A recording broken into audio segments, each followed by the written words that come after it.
નમસ્કાર. દિવસભરના તાજા સમાચારોમાં તમારું સ્વાગત છે. તમારી સાથે હું છું પિનલગીરી ગોસ્વામી. સમાચારો વિસ્તારથી જાણીએ એ પહેલા મહત્વના સમાચારો ઉપર એક નજર. નમસ્કાર મિત્રો.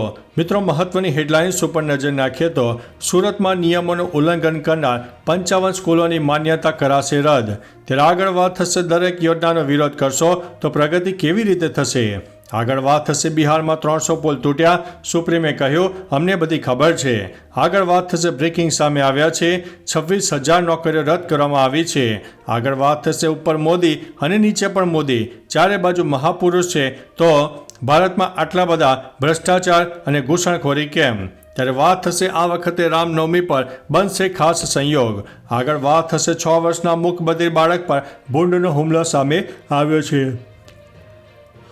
મિત્રો, અન્ય મહત્વના સમાચારની વાત કરીએ તો તૈયાર રહેજો, ગરમી ભૂકા બોલાવશે. આગળ વાત થશે વકફ બિલ બંધારણ પર હુમલો છે તેવું સોનિયા ગાંધીએ જણાવ્યું છે. ત્યારે વાત થશે રિલાયન્સ ઈ સ્પોર્ટ્સ બિઝનેસમાં પ્રવેશ્યું ગયું છે. મિત્રો, અન્ય મહત્વના સમાચારની વાત કરીએ તો આ 6 મહિલાઓ જશે અવકાશમાં. હવે મિત્રો સમાચારો વિસ્તારથી. જેફ બેજોસની કંપની બ્લુ ઓરિજિનનું સંપૂર્ણ મહિલા ક્રૂ મિશન સમાચારમાં રહે છે. આ મિશન હેઠળ લોકપ્રિય હોલિવૂડ ગાયિકા કેટી પેરી સહિત હાઈ પ્રોફાઇલ મહિલાઓ અવકાશમાં જશે. આ મહિલાઓમાં પત્રકાર ગેલ કિંગ, નાસાના ભૂતપૂર્વ રોકેટ વૈજ્ઞાનિક આયેશા બોવે, બાયોએન્ટ્રોનોમી સંશોધન વૈજ્ઞાનિક અને અમાંડા ન્યુએગન, ફિલ્મ નિર્માતા કરિયન ફ્લાયન અને પત્રકાર અને પાયલટ લોરેન્સ સાન્ચોઝનો સમાવેશ થાય છે. મિત્રો, અન્ય મહત્વના સમાચારની વાત કરીએ તો રિલાયન્સ ઈ સ્પોર્ટ્સમાં બિઝનેસમાં પ્રવેશી છે. રિલાયન્સ વર્લ્ડ વાઇડ ઘરેલું ઈ સ્પોર્ટ્સમાં માર્કેટમાં પ્રવેશવા માટે ડેનમાર્ક સ્થિત બ્લાસ્ટ સાથે જેવીની રચના માટે હસ્તાક્ષર કર્યા છે. જણાવી દઈએ કે ભારતનું ઈ સ્પોર્ટ્સ હાલમાં માર્કેટમાં $3.8 અબજ છે. તે વાર્ષિક 19% વૃદ્ધિ સાથે 2029 સુધીમાં $9.2 અબજ સ્તરે સ્પર્શશે તેવું મનાઈ રહ્યું છે. ભારત પહેલેથી જ વિશ્વના ગેમ ઝોનમાં 18% હિસ્સો ધરાવે છે, જે 5મા વર્ષમાં બમણો થવાની ધારણા છે.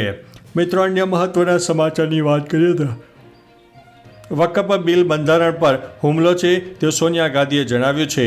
ગુરુવારે કોંગ્રેસ સંસદીય પક્ષની બેઠકમાં સોનિયા ગાંધીએ કહ્યું કે કેન્દ્ર સરકારે વકફ સુધારણા બિલને લોકસભામાં બળજબરીથી પસાર કરાવ્યું છે.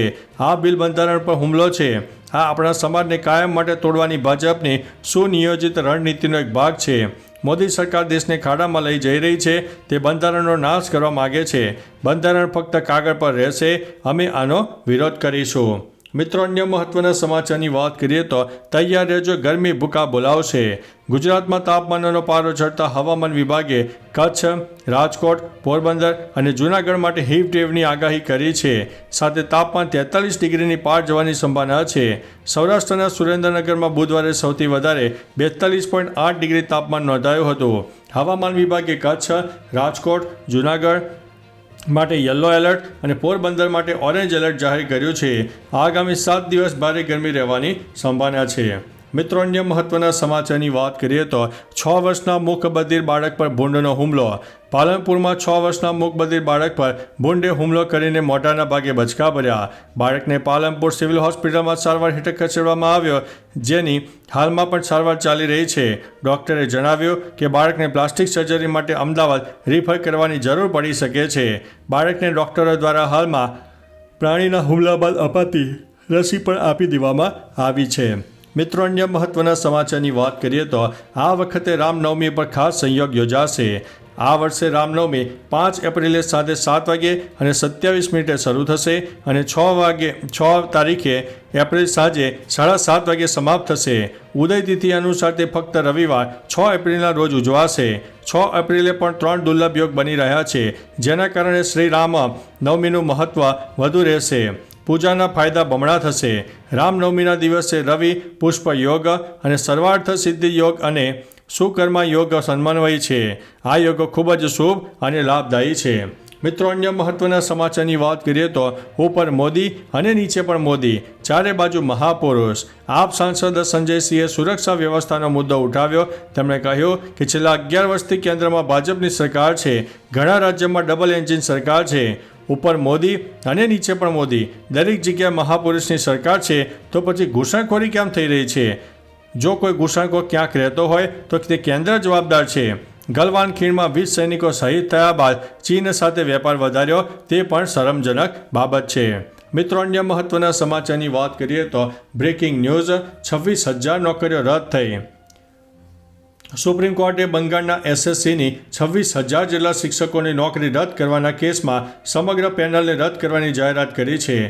સુપ્રીમ કોર્ટે દાવો કર્યો છે કે લાયક અને અયોગ્યની પસંદગી કરવી શક્ય નથી.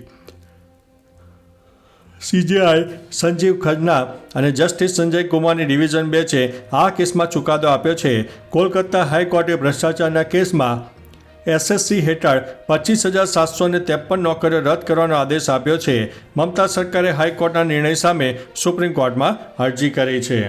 મિત્રો, અન્ય મહત્વના સમાચારની વાત કરીએ તો બિહારમાં 300 પુલ તૂટ્યા. સુપ્રીમે કહ્યું, અમને બધી ખબર છે. બિહારમાં વારંવાર પુલ ધસી પડવાની ઘટનાઓ સામે આવતા જાહેર હિતની અરજીમાં સુપ્રીમે કોર્ટે બિહાર સરકારનો ઉધડો લીધો. અદાલતે કહ્યું કે ઘટના બાદ અધિકારીની બદલી કરવામાં આવે છે અને પછી પાછા બોલાવી લેવામાં આવે છે.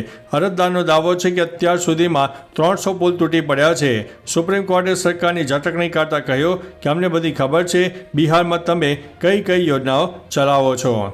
મિત્રો, અન્ય મહત્વના સમાચારની વાત કરીએ તો દરેક યોજનાનો વિરોધ કરશો તો પ્રગતિ કેવી રીતે થશે? મહારાષ્ટ્રના જાયકવાડી ડેમમાં રિન્યુએબલ એનર્જી પ્રોજેક્ટનો વિરોધ કરનાર એક એનજીઓની અરજી સુપ્રીમ કોર્ટે ફગાવી દીધી છે. અદાલતે સવાલો કર્યા છે કે દેશની પ્રગતિ માટે પ્રોજેક્ટ જરૂરી છે. દરેક યોજનાનો વિરોધ કરશો તો પ્રગતિ કેવી રીતે થશે? સુપ્રીમ કોર્ટે એનજીઓની ન્યાયિક લાયકાત અને ફંડિંગ પર સવાલ ઊભો કર્યો છે.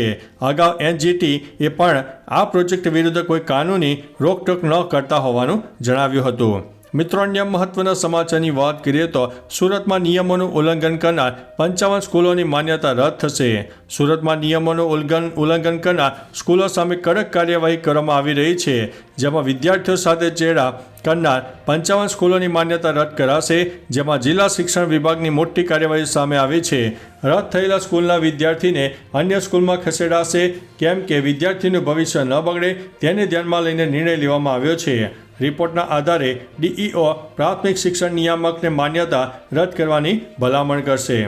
તો ચાલો મિત્રો, ફરીથી દેશ અને દુનિયાના સુપરફાસ્ટ સમાચાર લઈને મળતા રહીશો. ત્યાં સુધી અમને રજા આપશો. નમસ્તે.